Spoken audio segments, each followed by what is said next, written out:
Hello friends, मैं Sonam.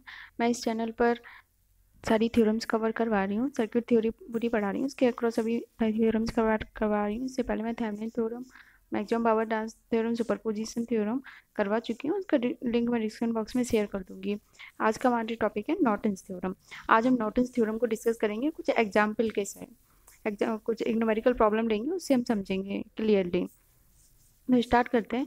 Norton's theorem आप पढ़ने से पहले आप थेवेनिन्स थ्योरम जरूर पढ़ें। एक बार थेवेनिन्स थ्योरम में जाएं, मेरा वीडियो बना हुआ है, पहले उसको पढ़ें, उसके बाद फिर आप नॉर्टन्स थ्योरम पे आएँ तो आप अच्छे से कोरिलेट कर पाएंगे और अच्छे से समझ पाएंगे।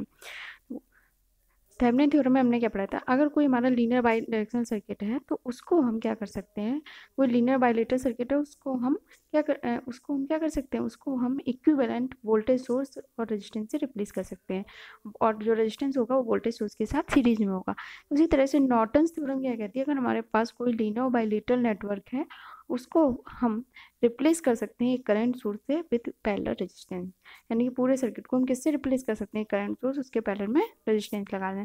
Network theorem states that a linear active network consisting of independent or dependent voltage source कोई भी हो, and the various element can be substituted by any equivalent circuit consisting of a current source in parallel with a resistance। यानी कि पूरे circuit को हम किससे replace कर सकते हैं, करंट सोर्स जिसके पैरेलल में क्या लगा होगा, रेजिस्टेंस। जब थेवेनिन में था तो हम क्या करते थे, वोल्टेज सोर्स था हमारे पास, वोल्टेज सोर्स, ये देखो वोल्टेज सोर्स, इसके साथ हम क्या सीरीज में लगाते थे रेजिस्टेंस, और यहाँ पे हमने रेजिस्टेंस किस में लगाया है, पैरेलल में, नॉर्टन्स थ्योरम में।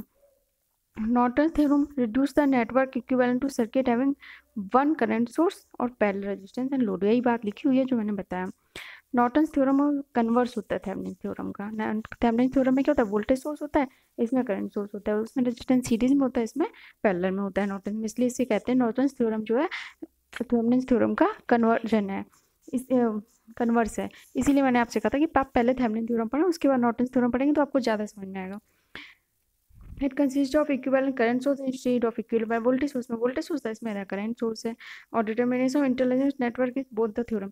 और जो रेजिस्टेंस हम निकालते हैं दोनों में सेम तरीके से निकालते हैं, वोल्टेज सोर्स को शॉर्ट सर्किट, करंट सोर्स को ओपन सर्किट, और रेजिस्टेंस निकालते हैं। जो थेवेनिन रेजिस्टेंस होती है वही नॉर्टन रेजिस्टेंस होती है, क्योंकि रेजिस्टेंस निकालने का कोई अलग तरीका नहीं है, सेम चीज़ होती है, बस जो वोल्टेज और करंट होते हैं उसे हम अलग तरीके से निकालते हैं। नॉर्टन्स थ्योरम में और थेवेनिन थ्योरम में कंपैरिजन दिया गया है। देखो वोल्टेज सोर्स के साथ सीरीज में रेजिस्टेंस लगा हुआ है और यहाँ पे करंट सोर्स के साथ पैरेलल में लगा हुआ है, तो ये इक्विवेलेंट रेजिस्टेंस दिया है। अब हमने एक न्यूमेरिकल लिया है, इससे आपको समझाने की कोशिश करेंगे जिससे आप क्लियर समझ पाएंगे।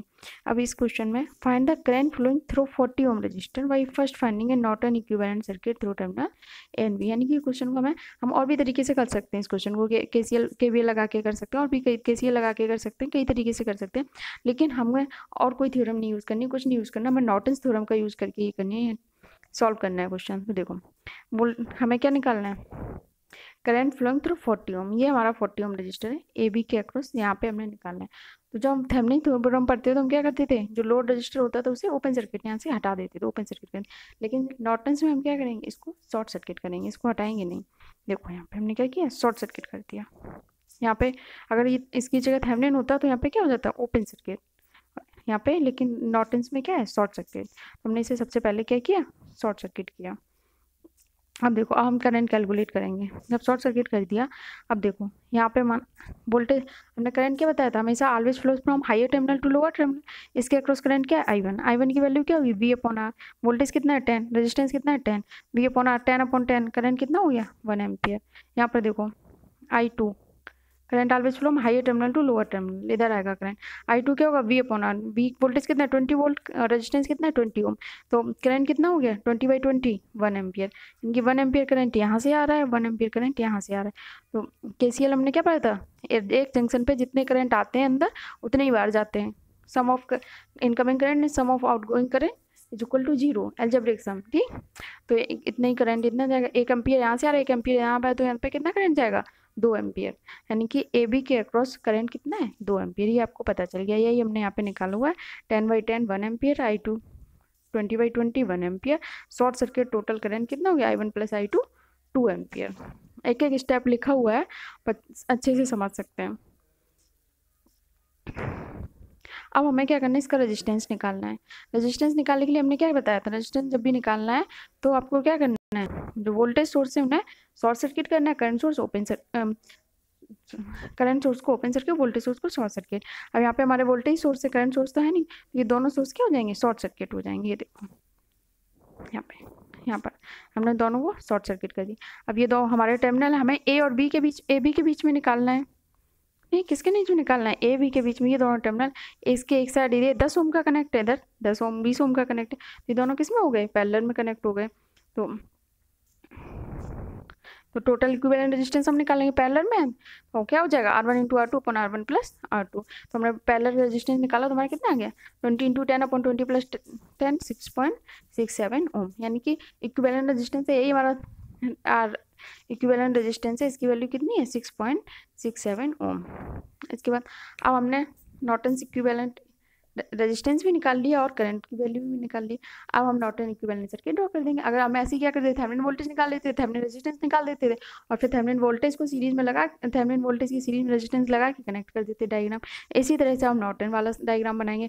नॉर्टन में हमने क्या किया, करंट सोर्स लगाया, इसके पैरेलल में जो हमारा रेजिस्टेंस आया वो लगा के हमने सर्किट बना दिया। करंट हमारा कितना आया था 2 एम्पियर, रेजिस्टेंस कितना था 6.67 ओम।